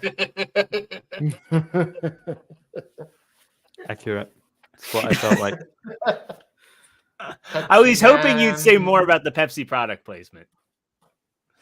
Or To Ezekiel's be honest, I was too drowsy to even notice that it was even a Pepsi sign. I was just like, oh, a sign fell on him. And he died, Did you know? at least mix your alcohol with Pepsi? No, it was cider. Ow. So just so you guys know, if you want to get the same level of apathy True Pop Culture has, go see Madam Web. Here's the one I just posted. It says, when Professor Savage Dad and Dermy Wormy learn to proof their memes. Hey, listen. We are the Legion of Memers, not the Legion of Spellers, okay? I put plenty of spelling mistakes in there. I love it how Dermy usually on his streams he doesn't even like pronounce it's like he doesn't even talk in English. He's talking in a different language sometimes. I love it. From no. Kenzo. My man, what'd they do to my boy? Yeah, Mazza never shaved that. I mean, at least he's wearing his jacket. Here we go. From Professor Savage Dad. Oh no. Well, this one's technically from Triss. So once again, this weekend, I have been asked by the most savage memer I know, Merry Christmas, to post her memes while she's away. And big shout out to Triss. She's awesome. Yeah, Triss has been absolutely killing it. Yeah. Now, one of the things that I appreciate about Triss's entry is that she actually put faux articles on there. Like, why are Who Shills so obsessed with me? Yep. Someone took a picture of that, posted on the internet, and said to themselves, "Yeah, that looks good." I don't understand. You know, I don't understand modern society. Speaking of modern society, Professor, oh my see, God. Professor Savage Dad. This is What did Triss do to you? This is Trissies and AI. We've got Ethot Culture 7. Mm-hmm. We will take all the chats for if you're simping on True Pop Culture. This one also comes from Triss. Man removed from Madam Web Screaming for beating it to Sydney Sweeney, Julia Carpenter, Spider-Woman. Oh, that does remind me. It was the theater that I was in. It broke down. So for the first 10 minutes, we were all just watching like a black screen. Then it played without audio. Then they have to play it again with audio. It's like almost someone upstairs would tell me, "Don't watch this film, TruePop. Don't you dare. Just go away. Refund your money. You don't have to." I wish there were better laws on fair use, because I would just take that Muse song "Dead Inside" and try and sync it up to your review. Yeah. I completely forgot that happened. You know, it's such a forgettable experience. Oh no. This is one that Triss made for Cloud. It's appropriate because it's Cloud and a cloud, and he Right. Yeah. Oh, Cloud. No, poor guy. You guys go so hard on him sometimes. From Professor Savage, this one also comes from Triss. It says the dream that No Green Rocks woke up from. I guess this is when you show up to the meetup. Yeah, just so everybody knows, if you see me being a little more quiet with the memes and everything, it's because I'm working overtime. I'm trying to make sure I have some prezzies to bring everybody. Mr. Black. Fuck the patriarchy. Then the pickle jar. Save me, patriarchy. That is a good one. But if you want to open a jar, just get a man to do it, okay? And well, shit. That's the whole point. It's all That's about the all in grip. the All right, thread. Let just me- do it. Sometimes you have to do it with a cloth. Sometimes you have to. Check the hashtag. Yeah, let me check the hashtag here. And also somebody clip TruePop saying it's all about the grip.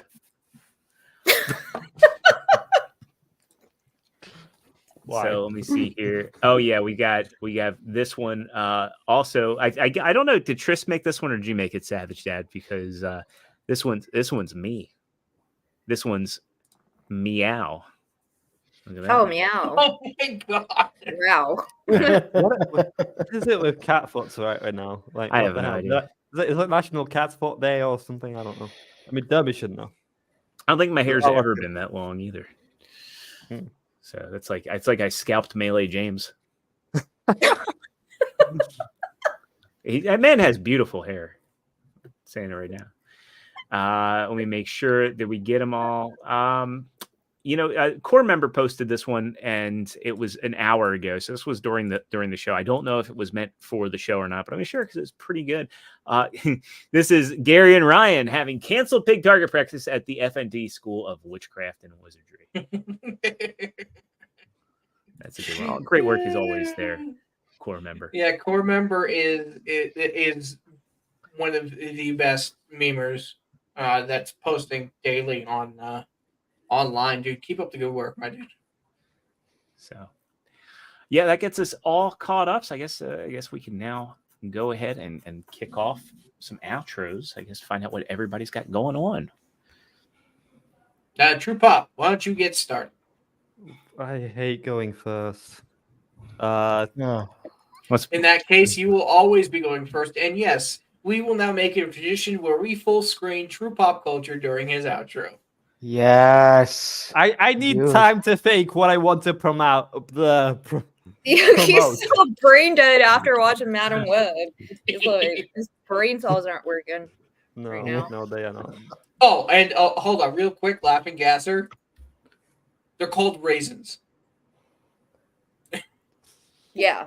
What For those who sometimes watch- raisins, but whatever. For those who watch the Side Scrollers anniversary, I got into it with Raging Rhino about what a raisin is, because he calls them sultanas.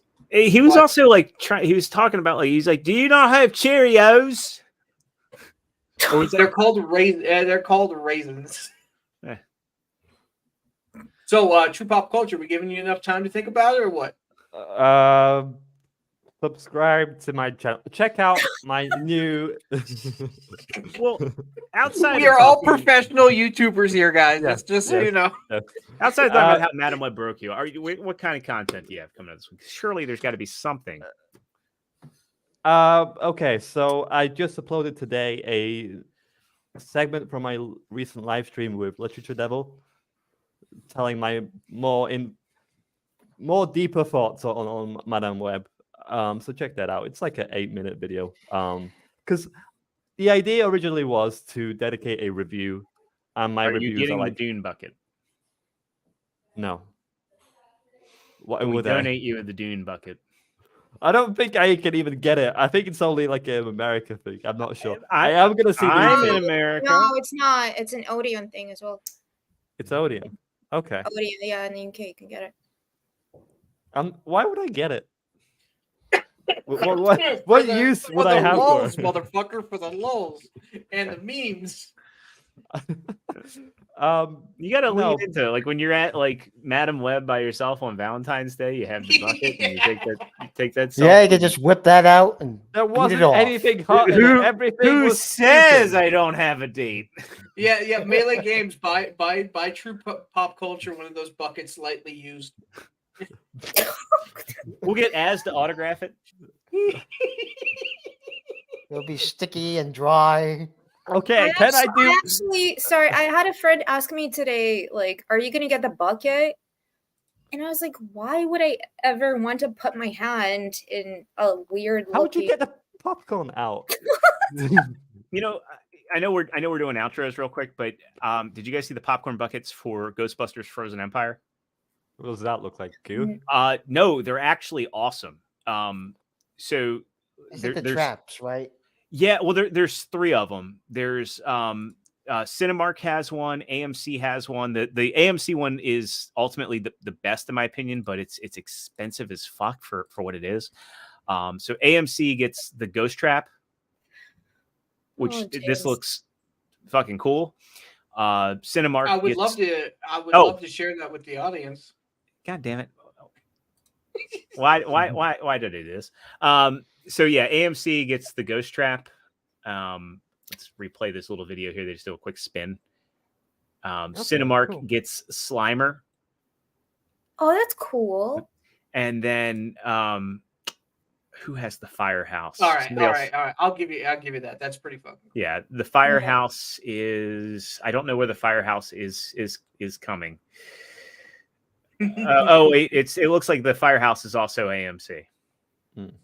So I mean, Ryan Reynolds also teased his own popcorn bucket as well. So, if it's not a Deadpool popcorn bucket of Deadpool's ass, it's going to be a wasted opportunity.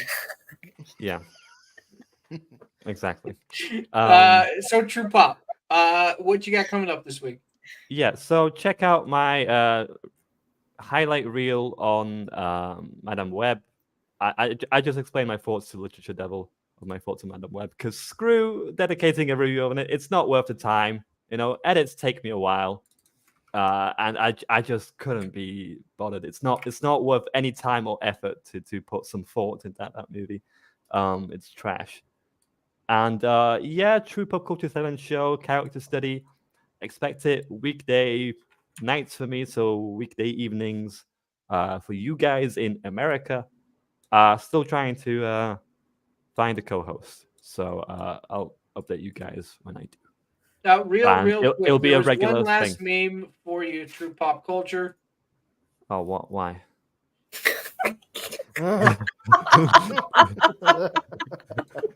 Shout out to you, Mr. Black. Quick on the draw, my dude. Quick on the draw. And yes, that is definitely getting a like and reshare. Great job. You got me. You got me. Oculus, man, what you got coming up this week? Well, you can follow me on Twitter. I'll probably plan on next week's Friday Night Tight Beams, whether it be something news going on for the entertainment world or something that's made up, making fun of Asmo or even Gary, which will be pretty fun for next week. Awesome, guys. Make sure you go follow him on Twitter and go follow your favorite creators and their threads on their announcements for the shows or videos that are coming out. You'll most likely see the Legion of Memers in there as well. Extra Zero, my dude, what you got coming up? Well, this week I don't really know too much of what I got going on, just kind of the usual stuff. My show Figure Action goes live every Thursday night at 9 o'clock Eastern. So if you're into collecting the action figure world, if you like Transformers, third party, Star Wars, Black Series, Marvel Legends, anything and everything in the toy world, we talk about it there. And give me a follow on Twitter. I after the anniversary show for Side Scrollers, I got a pretty substantial uptick in followers. I'm well over 520 followers last I checked. So if you like memes and you want to see what I'm doing, I'll be putting out some Side Scrollers memes this week. Be sure to give me a follow over there. And I'm here every week. And there is one more TruePop meme, because while we were chatting, while we were chatting, I was working. There he is, getting his bucket. Jesus Christ. Oh, man. Bravo. That is the most impractical popcorn bucket I have ever seen. I don't know what they were thinking about that. I'm sorry. I was having a laughing fit. Sorry. Hey, never hide your laugh on the Legion of Members. That's what we live for. Anna, what you got going on? I know you said you guested a lot of people's streams. Where can people find you and where can they keep up? So first of all, thank you so much for having me here. And TruePop, I feel so bad that you actually are you look like you had a lobotomy after seeing Madame Web. So Much love to you. Tomorrow, Sunday, 6 p.m. GMT, which is London time, on Legion Teaches History, Hunting Mustache Man, where we're talking about a show on the History Channel where we review how a certain former CIA agent and somebody else are trying to figure out if Hitler escaped to Argentina. And then after that, 9:15 p.m. Also not in my channel, but LG News, Samuel the Infamous, Red Nerd, Devil Made Me Do It, Star Trek Engage. Then Mondays, every Monday, on Clifton 3D's channel, Insert Culture, with Brandon the Anime Guy and Ronan66, talking about pop culture and entertainment. And then on Thursdays, reality based, at 9 p.m. as well, London time, talking about, again, like pop culture. So that's me. And Awesome. And her hello to links are at the everybody in bottom chat. there. Like, thank you so much, guys, for being here. Make sure to go follow her on Twitter and her YouTube channel as well. I'm assuming the Twitter is probably the best place to keep in touch with when you're streaming. Go drop a like, drop some memes in there, have some fun, guys. And Anna, thank you again for coming on. It was great having you on. A lot of fun. Thank you. Of course. I am Superman. If he wasn't scared of green rocks, you can catch me every week on the Midweek Hump on Wednesdays. We have changed the time due to some health reasons for Shags. So we start at 8:30 Mountain Time now. So just a heads up for that. And also make sure you're following the Legion of Memers or myself. I am working on some plans for Vegas. We'll see if they work out. I will also be in Vegas. I will be most likely masked off for it because I probably won't be able to be bothered to wear the mask the whole time. So if you want to see my ugly mug, come by, take some pictures. I am used to taking pictures with people, so make sure to say hi.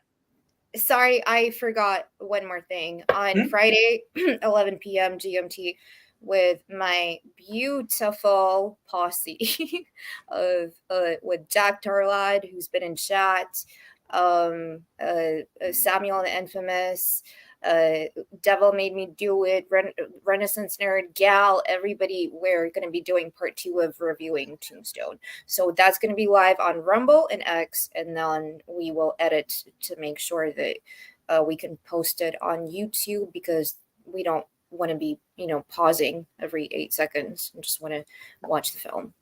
So I mean, that's a smart way to do it. If you are a Rumble person, use YouTube as a marketing strategy and get the eyes out there, and then have them go to Rumble or Twitter. That's a very good idea, and I would recommend anybody who has a Rumble channel who's on Rumble specifically because YouTube has censorship. At least use YouTube for reach, because people go to YouTube for everything. Make sure to get your name out there. That's a fantastic idea. Along with that, if you guys have not gotten your Friday Night Tights tickets and you plan to go to Vegas, go to the description of the Friday Night Tights show this week with Dan Vask and make sure to get your tickets. Please don't sit on it. Don't be a bum. We don't want them to run out on you. So go get that taken care of. And we will see. Some of us will see you in Vegas. Otherwise, we will see you guys next week. Thank you so much for watching. Thank you.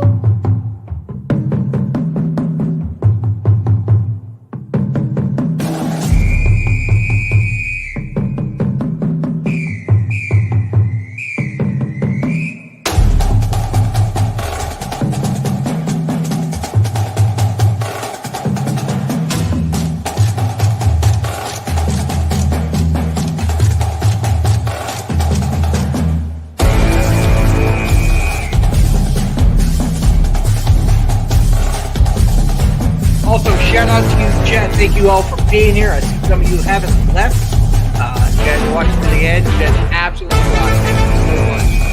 Matt, Shade, Jack Carlad, Mr. Black, everybody in chat.